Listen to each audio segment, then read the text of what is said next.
Alright everyone, what's going on, and welcome back to the channel. On this very special Thursday, this is the first Q&A Thursday I've done in nearly 9 months. So, like I said, I decided that I was going to do a Q&A Thursday. I was supposed to pick back up on Q&A Thursdays, and I decided to answer your questions. If you have questions, I told you all you can reach me via Instagram or Discord. So without further ado, we'll get to the questions right now, shall we? The Common Denominator wrote, "Hey Jay, what is your thoughts on being a truck collector and a moderator? How do you look at that particular community?" Well, when I look at the communities, you need to specifically, widen out your perspective of the actual hobby, because, multiple things can happen, and, when you're a moderator and also a truck collector, you must understand that finances may not always be available. So if you see a brand new truck that rolled out, for example, let's say I find a brand new HO scale Kenworth T600 with a 53-foot trailer noted as JB Hunt, which JB Hunt never really owned Kenworths. It was actually owned and operated with JB Hunt, though it's just leased. I wouldn't be buying a truck, because the reason why I'm saying that is because if you don't have the right type of money or the right type of the sufficient space for it, then it becomes a question of where can you put the truck? Now, knowing me, I have nearly 230 trucks in HO scale specifically, and miniature truck and some toy trucks as well. A few of them, not too many. You got to make room for them, and that's why lately I've been building, not just only a layout, but also a area where I can put all my truck set to line them up, and to put them on display sometimes, so I can just pull them up and put them up there on YouTube, like right here on the platform, literally. But, it's a good question. Now, as for the moderator perspective, it's mainly considerably about the, what is your limit? Like, are you specifically looking for, structures, in-scale structures, HO scale structures, trackage, freight cars, locomotives, accessories, scenery. The list is just so vague, and it's just so many things that you can vary stuff upon. I can't even go through all the categories now, because it's basically past 2 minutes just sitting here discussing about that. But it's a lot of things that you must keep in mind, especially when you become when you're a moderator like me, who's been in the hobby for many years. So it's a good question. So thank you for asking me that question. I've successfully answered it for you. If I didn't, make sure you comment down below, and I can get back to you real shortly. But other than that, I'm going on to the next question. The GT Road asked me, "Hey Jay, would you still love the Ground Truck Western?" Hell yeah, I do. If anybody don't know me well enough, they should know that I've always loved the Ground Truck Western. Considering the fact that they actually ran their operations through Evergreen Park, over the years, the last 18 years alone, I've always looked at their particular operations, and it shows that there was actually a switching job right at the 5th Third Bank, right past 95th, east of 95th and Troy. And what the trains do was they used to have commuter trains on there too, but that discontinued after 1968.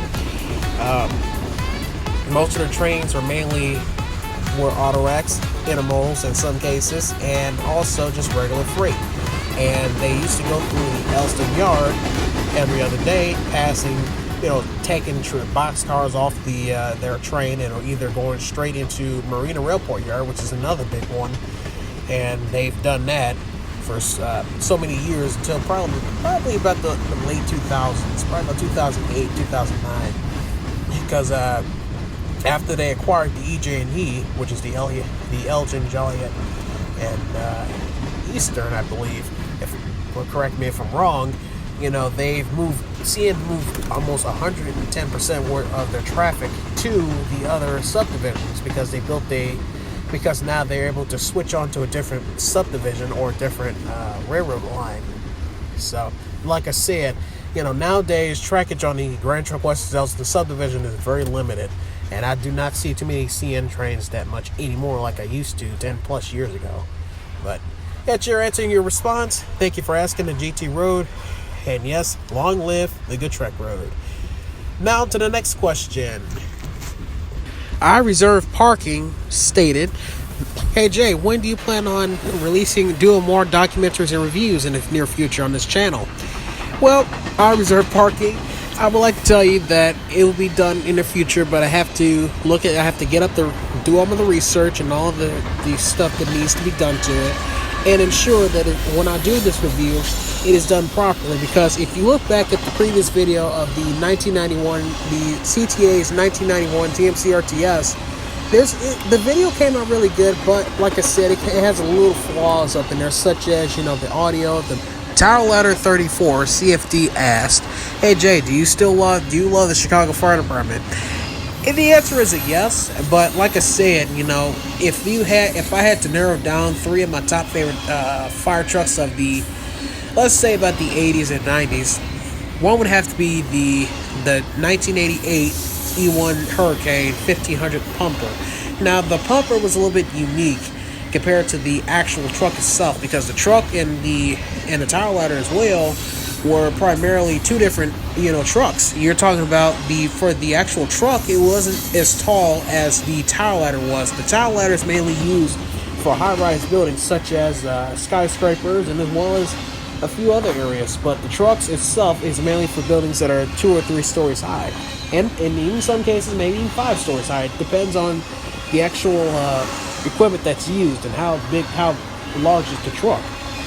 For the pumper, it's mainly used just to pump water to and from the fire hydrant to the truck itself.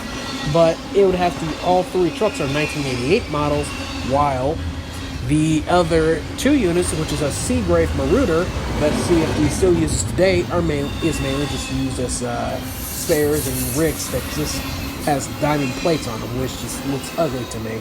But anyway, I do appreciate you asking me that question, and I'm heading on to the next video. Next question, not video.